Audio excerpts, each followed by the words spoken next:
Good morning. स्वागत है आपका 10th क्लास सामाजिक विज्ञान ऑनलाइन क्लासेज में। आज बेटा अपन चैप्टर नंबर 2 संघर्षकालीन भारत, जिसमें अपना टॉपिक चल रहा है हमीरदेव चौहान। हमीरदेव चौहान पर बेटा बोर्ड परीक्षा में क्वेश्चन बन चुका है। ध्यान से हम पढ़ेंगे। आपका क्वेश्चन था, अगर आप हमीरदेव चौहान के स्थान पर होते तो अलाउद्दीन की बागियों के प्रति क्या नीति अपनाते। 4 नंबर का क्वेश्चन था। इस साल भी बन सकता है। तो आज हम हमीरदेव के बारे में चर्चा करेंगे। हमीरदेव चौहान। हमीरदेव चौहान रणथंभौर के शासक बने 1282 ईस्वी में। इनके पिता का नाम जेत्र सिंह था और जेत्र सिंह ने अपने जीवन काल में ही हमीरदेव को अपना शासक या प्रतिनिधि नियुक्त कर दिया था। जेत्र सिंह की मृत्यु के बाद में 1282 ईस्वी में हमीरदेव का राज्यारोहण हुआ। हमीरदेव ने शासक बनते ही दिग्विजय की नीति अपनाई, अर्थात विजय अभियान। अपने आसपास के क्षेत्रों को उसने जीतना शुरू कर दिया। तो सबसे पहले उसने भीमरस के राजा अर्जुन को पराजित कर मांडलगढ़ पर अधिकार किया। फिर इसके बाद में परमार शासकों को पराजित करके चित्तौड़, आबू, वर्धनपुर, पुष्कर, चंपा पर अपना अधिकार किया। इन विजयों के उपलक्ष्य में, ये जो उसकी विजय हुई, इन विजयों के उपलक्ष्य में हमीरदेव ने गढ़ पहुंचकर कोटिय जन यज्ञ आयोजित किया। हमीरदेव ने अपने जीवन में 17 युद्ध लड़े, उनमें से 16 युद्धों में वह विजयी रहा। हमीरदेव एक महान पराक्रमी और साहसी शासक था। उस समय दिल्ली के शासक थे जलालुद्दीन खिलजी, जो कि हमीर की बढ़ती हुई शक्ति से भयभीत थे और हमीर की शक्ति को समाप्त करने के लिए उन्होंने रणथंभौर की ओर आक्रमण किया। जलालुद्दीन खिलजी ने जैन का जो किला था वहां से रणथंभौर की ओर बढ़कर दुर्ग की घेरेबंदी शुरू कर दी। काफी दिनों के प्रयास के बाद में भी जलालुद्दीन खिलजी को सफलता नहीं मिली और अंत में उसने दुर्ग का घेरा हटा दिया और वापस दिल्ली की ओर चला गया।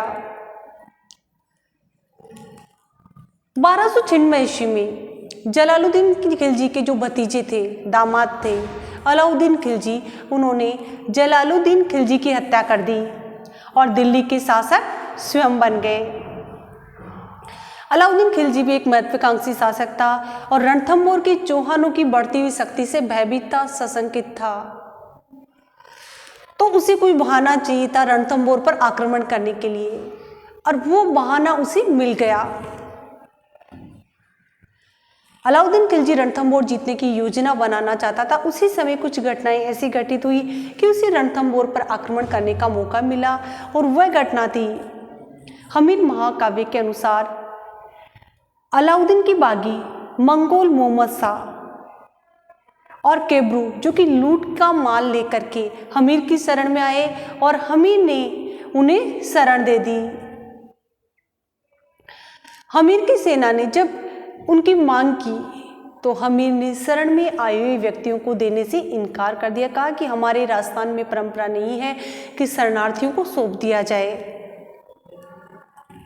तो ऐसी स्थिति में अलाउद्दीन ने क्रोधित होकर के रणथंभौर पर आक्रमण करने के आदेश दिए। तो बेटा प्रश्न का उत्तर आपका यहीं से शुरू हो गया है कि अलाउद्दीन खिलजी के द्वारा हमीर और अलाउद्दीन खिलजी के मध्य युद्ध के क्या कारण थे। 2 कारण है सबसे महत्वपूर्ण, अलाउद्दीन के बागी मंगोल मोहम्मद शाह और केबरू को शरण देना, और दूसरा साम्राज्यवादी महत्वाकांक्षा। अलाउद्दीन खिलजी अपने साम्राज्य का विस्तार करना चाहता था, अपने राज्य का विस्तार करना चाहता था। इसके लिए चौहानों पर उसने आक्रमण किया।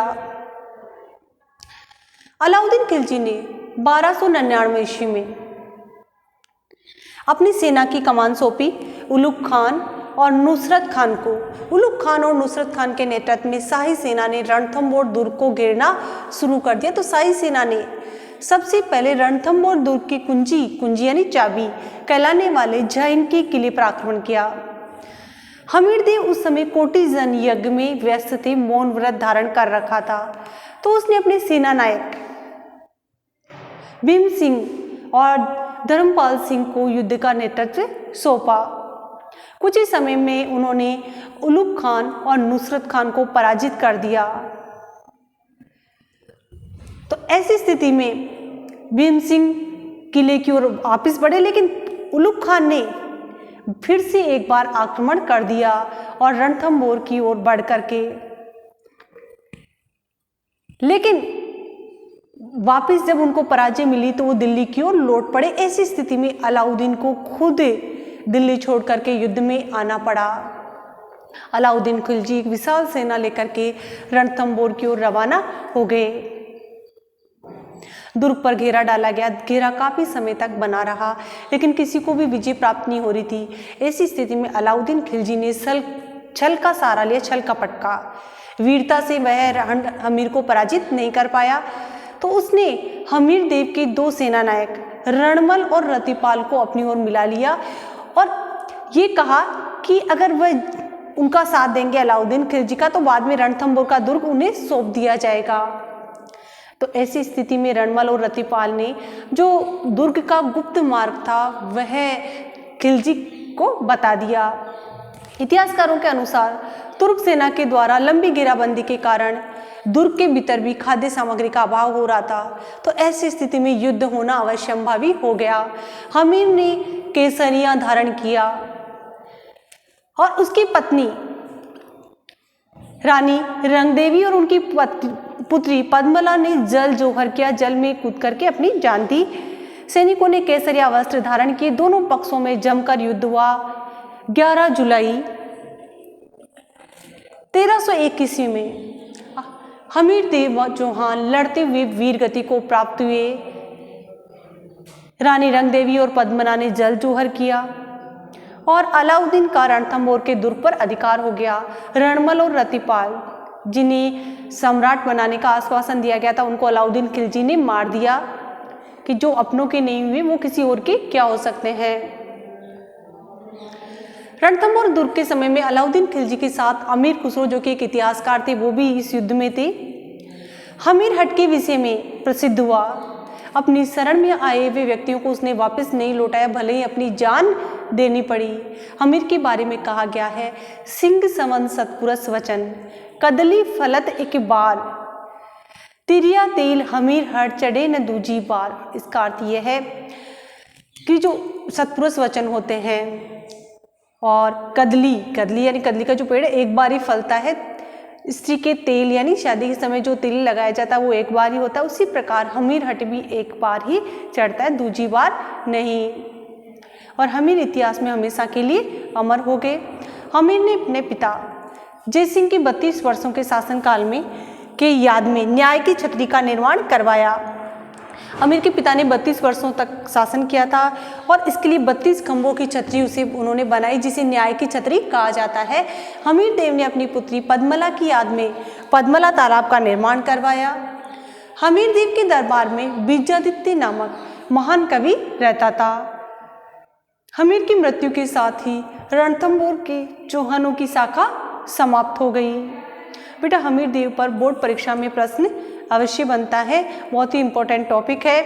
इसमें आपको इसके युद्ध के कारण, दिग्विजय नीति, कोर्टिजन यज्ञ, ये सब आपको टॉपिक अच्छे से याद रखने हैं। और जो प्रश्न है एक बार मैं फिर से रिपीट कर रही हूँ, अगर हमीर देव चौहान के स्थान पर आप होते तो अलाउद्दीन की बागियों के प्रति क्या नीति अपनाते।